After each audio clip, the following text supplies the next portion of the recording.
अस्सलाम वालेकुम दोस्तों। पिछली जो मैंने वीडियोस बनाई थी उसमें मैंने आपको ये बताया था कि अगर आप स्पेन से, यूनान से या इटली से, अगर आपके पास यूरोपियन यूनियन का वो कार्ड है, ये जिसके ऊपर EU लिखा हुआ है, वहाँ का रेजिडेंस परमिट है, और आप जर्मनी आना चाहते हैं तो उसके लिए आपको क्या करना होगा, क्या तरीक़ाकार है। पहली तो बात आपको मैं ये बताऊं कि मैं कोई बाकायदा कोई इमिग्रेशन एक्सपर्ट नहीं हूँ या कोई लायर नहीं हूँ। जो जनरल नॉलेज की इंफॉर्मेशन होती है वो मैं आपके साथ शेयर करता हूँ, जो मेरे एक्सपीरियंस में आता है यारों दोस्तों को देखने में, और जो लोगों से मुझे इन्फॉर्मेशन मिलती है तो उस पर मैं आपको वीडियो बना के इन्फॉर्म करता रहता हूँ। तो वीडियोस बनाने का मकसद तो ये होता है कि अगर किसी को कोई इन्फॉर्मेशन मिल जाए या किसी का कोई भला हो जाए तो वीडियो बनाने का मकसद पूरा हो जाता है। तो पिछली जो वीडियो मैंने बनाई थी उसमें एक वीडियो ये भी बनाई थी कि अगर आप जर्मनी में आते हैं तो कौन सा बैंक अकाउंट आपके लिए सूटेबल रहेगा। उसके अलावा मैंने आपको बताया था कि इंटीग्रेशन कोर्स करना चाहिए, यहाँ पे आपको लैंग्वेज सीखनी चाहिए।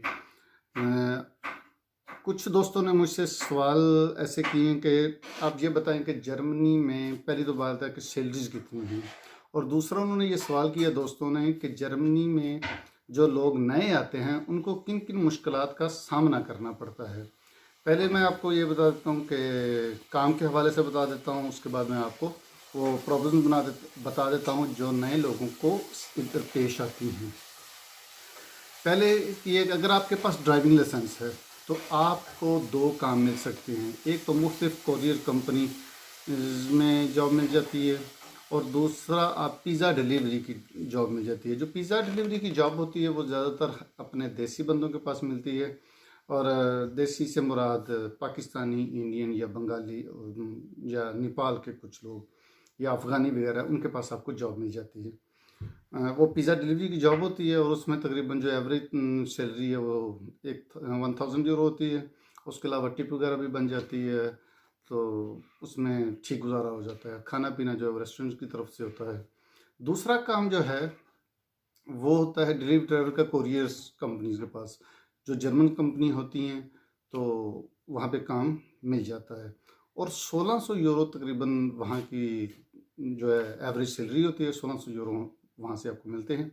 लेकिन इसमें एक चीज़ बहुत ज़रूरी है कि जिस कंपनी में आप काम करते हैं वो पहले आपको ट्रेनिंग कराएगी 10 दिन की, 15 दिन की।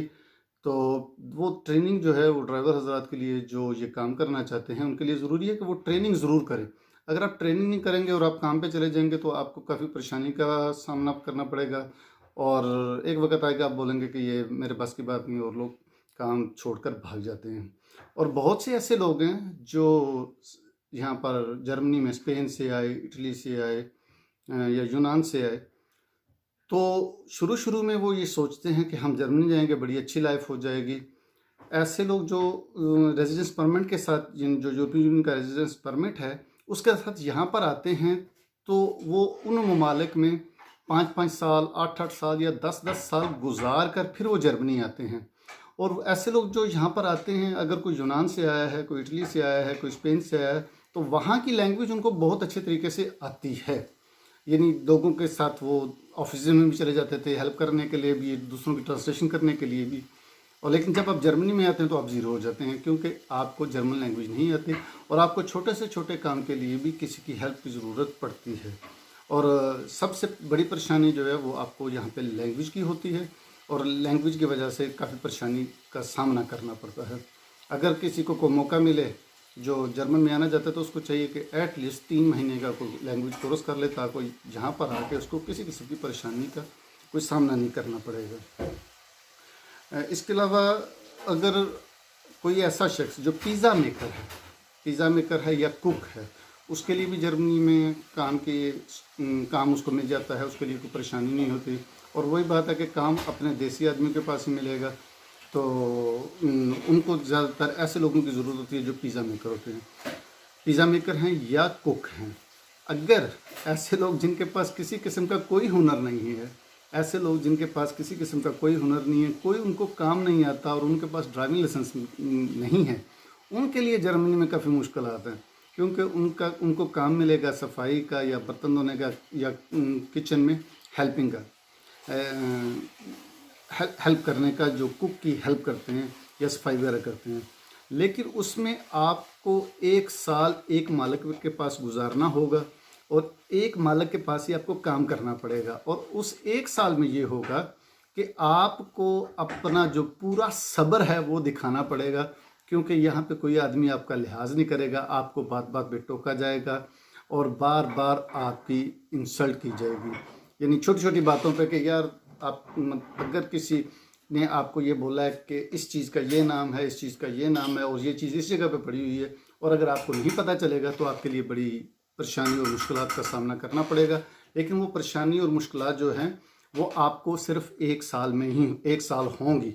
अगर आप में हिम्मत है, हौसला है, तो फिर वो आपको 1 साल वो सारी बातें बर्दाश्त करनी पड़ेंगी जो आपको मालिक की तरफ से सुनना पड़ेंगी, या जो आपके किचन में जो शेफ़ है, जो कुक शेफ़ है, उसकी बातें आपको ज़रूर सुनना पड़ेंगी।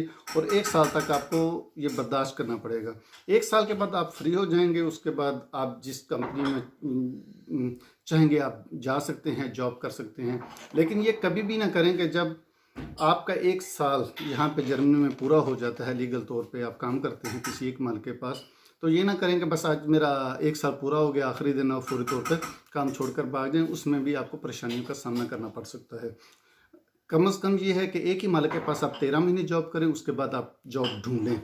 जब आपको जॉब मिल जाए तो फिर आपका काम है कि जो आपका बेहुदा है, हाउस रेंटर बेहुदा, वहाँ पे उनको इन्फॉर्म ज़रूर करें कि मैं इस जगह से जॉब छोड़ के, यानी मुझे ये दूसरी जॉब मिल गई है। कोशिश करें कि काम का कॉन्ट्रैक्ट साथ ले जाएं और उसमें यह है कि आपको किसी किस्म की परेशानी नहीं होगी। इसके अलावा कुछ दोस्त ये पूछ रहे थे कि यहाँ पर कौन कौन सी चीज़ों की एहतियात करनी चाहिए। एहतियात ये है कि जर्मन में आप गवर्नमेंट का या किसी आदमी का कोई 1 यूरो भी खा नहीं सकते। अगर आपको कोई जुर्माना आ गया है, तो अगर आप ड्राइविंग करते हैं, जुर्माना आ गया तो वो आपको पे करना पड़ेगा। और ड्राइवर हज़रात के लिए मेरी एडवाइस है कि अगर आप ड्राइविंग करते हैं तो जर्मन में आपको स्पीड लिमिट का ख्याल बहुत रखना पड़ेगा, क्योंकि यहाँ पे जगह जगह पे कैमरे लगे होते हैं। और अगर आपको बार बार जुर्माना आएगा और आप ओवर लिमिट हो जाते हैं, आपके जो पॉइंट्स है, ड्राइविंग लाइसेंस के पॉइंट्स है, वो बार बार काटे जा रहे हैं, तो फिर एक वक्त आएगा कि आप अपने ड्राइविंग लाइसेंस से हाथ धो बैठेंगे। तो इसलिए उस पॉइंट का ख्याल करना बहुत ज़रूरी है। और जो जुर्माने हैं उनको आपने देना है। किसी भी किस्म का अगर आप बस में हैं या ट्रेन में बगैर टिकट के सफ़र कर रहे हैं और आपको जुर्माना हो जाता है, तो वो आपको देना पड़ेगा। और ये आपका जुर्माना कभी भी आपकी जान नहीं छोड़ेगा। हो सकता है कि कुछ लोग यहाँ पे जुर्माना करवा के या कुछ चीज़ों के बकाया जाद करके यहाँ से चले जाएं, लेकिन वो 2 साल, 4 साल, 5 साल बाद जब भी वापस जर्मनी में आएंगे तो उनको बहुत बड़ी परेशानी का सामना करना पड़ेगा। और उनको जो 200 यूरो की बजाय उनको 2200 यूरो, 2300 यूरो, क्योंकि वो बढ़ता जाएगा और कभी भी वो माफ़ नहीं होगा। इसी तरीके से जो टेलीफोन आप ख़रीदते हैं मुख्तलिफ़ कंपनियों से बिल के ऊपर, और अगर उनका कोई बिल रह जाता है और आप जर्मनी से जाने का इरादा रखते हैं तो उनका बिल आपको दे के जाना पड़ेगा, वरना मुसलसल वो आपके खाते में रहेगा। और जब कभी आप जर्मनी में आएंगे वो बिल देकर आपकी जान छूटेगी। यहाँ से कोई बकाया जात किसी कंपनी का, उसके बगैर आपकी जान नहीं छूटेगी।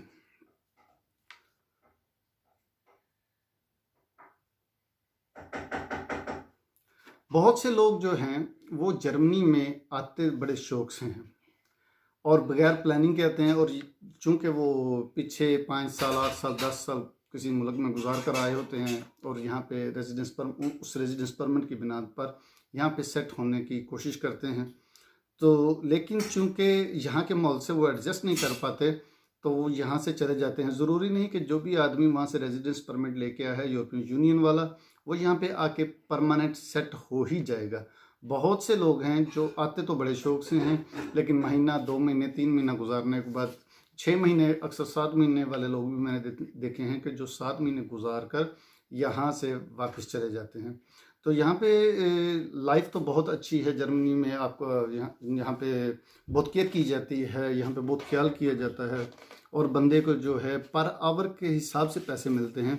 और 1 जनवरी 2020 से 1 घंटे की जो मजदूरी है वो 9 यूरो 35 सेंट के हवाले के हिसाब से ये मिनिमम है, वेजेस आपको मिलेगी।